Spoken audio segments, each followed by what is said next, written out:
What if 2008 is like 2004 and 2000? The presidential election is very close and the voting process is marred by unequal ballot access. In some places, people have to wait hours to cast their vote. In others, voting machines are broken. In some communities, people face intentional intimidation to prevent them from voting. These problems cast the legitimacy of the election and its declared victor into doubt. And Americans deeply disagree with one another about whether their political institutions are fundamentally fair. Imagine the difference it would make if the whole world could watch the US election at a very high level of resolution in real time.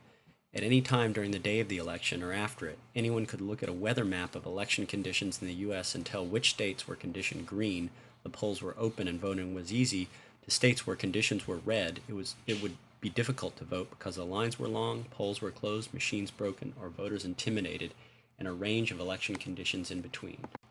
And anyone could look not just at the United States, but at any piece of the United States. Anyone could zero in on the polling conditions in particular states, cities, or counties.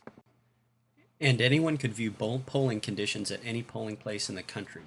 Each place would be ranked from 1 to 5 stars reflecting overall voting conditions, and each place would have a range of views from people who had voted there that anyone could read. Such a system would facilitate a range of real-time responses to enhance ballot access on election day. State and local officials might go the extra mile to ensure high-quality balloting if they knew that the whole world would be watching. Those who would intimidate others and prevent them from voting might be deterred if they knew that their actions would be recorded for all to see on the World Wide Web. Some might be moved to render spontaneous assistance to troubled polling places near them. Finally, the system might bring hidden problems to the attention of lawyers and other officials from the two political campaigns. Long after Election Day, the data gathered by this election monitoring system would be useful for a series of long-term reform efforts. The data would be useful for pinpointing problem spots throughout the country. The granularity and detail involved in the election reports would be useful for problem-solving efforts. It would provide a range of evidence for legal and other kinds of administrative action. The outrage generated by very poor polling conditions in particular places might mobilize political support for reform efforts, and the naming and shaming dynamic of election officials who are responsible for very poor polling places might motivate them to do better in future election cycles. To realize this vision, we propose to create a system of popular election monitoring that gathers information from tens of thousands, perhaps millions of voters at polling places across the country. Every voter is a potential election monitor. This approach is similar to the open source knowledge generation approaches used by projects such as Wikipedia, the Amazon.com rating system, TripAdvisor.com, the Internet Movie Database, and other internet-based information pooling projects. It would work like this. After anyone votes or visits a polling station, they can file their opinion about how smoothly voting operated at that polling station.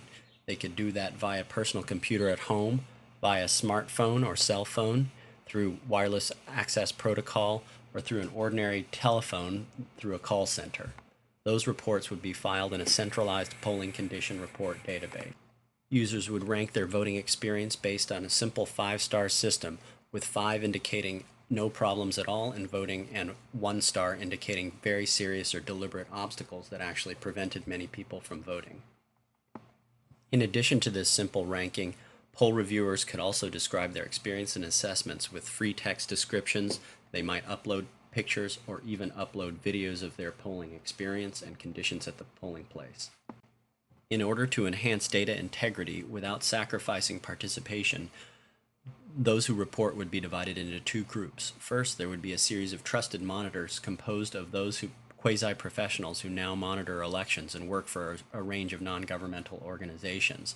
Then there would be ad hoc monitors who might register for a username on the day of the election, making it impossible for the system to verify their identities, but nevertheless allowing them to submit their own poll evaluations. Given the high stakes of a presidential election, some people will attempt to manipulate the system by posting false information or by attacking the electronic infrastructure. While it is impossible to prevent all malicious activity in an open project such as this one, a number of safeguards should be put in place. First, there is the system of limited access to trusted reporters and registered users as described above. Second, there should be a star system for frequent posters and the ability to identify especially helpful posts and reports. There should be a limited temporal posting rate per user and IP, for example, 1 or 2 posts per hour or per half hour. There should be a complaint system whereby users can report offensive or incorrect reports for moderators to then edit. There should be an array of automated algorithms that attempt to detect patterns of spoiling and spamming in posts on the reporting system. Finally, there should be active real-time moderation on election day, whereby human monitors actively attempt to edit and catch incorrect and false information. The critical resources for this project consist of an excellent technical team with software development experts and data administration specialists, effective partnerships with election monitoring NGOs in which they contribute election monitors and in exchange they gain privileged access to the database that is gathered, awareness and partnership with campaigns and state election officials, awareness in the media and blog space so that many thousands of users operate the system during election day, effective program management, and finally, of course, funding for all of the above. If such a system is to be built for the November 2008 elections, rapid action must be taken. There are several important milestones, including securing funding and assembling the correct team, designing the main system components and debugging them, working out agreements with election non-governmental organizations, and field testing the system in September primaries throughout the country. This system of popular election monitoring aims to leverage 21st century communications and data technologies to harness the wisdom and power of the crowds to realize a central principle of this country's founding, that every person should have an equal opportunity to participate in our democratic process.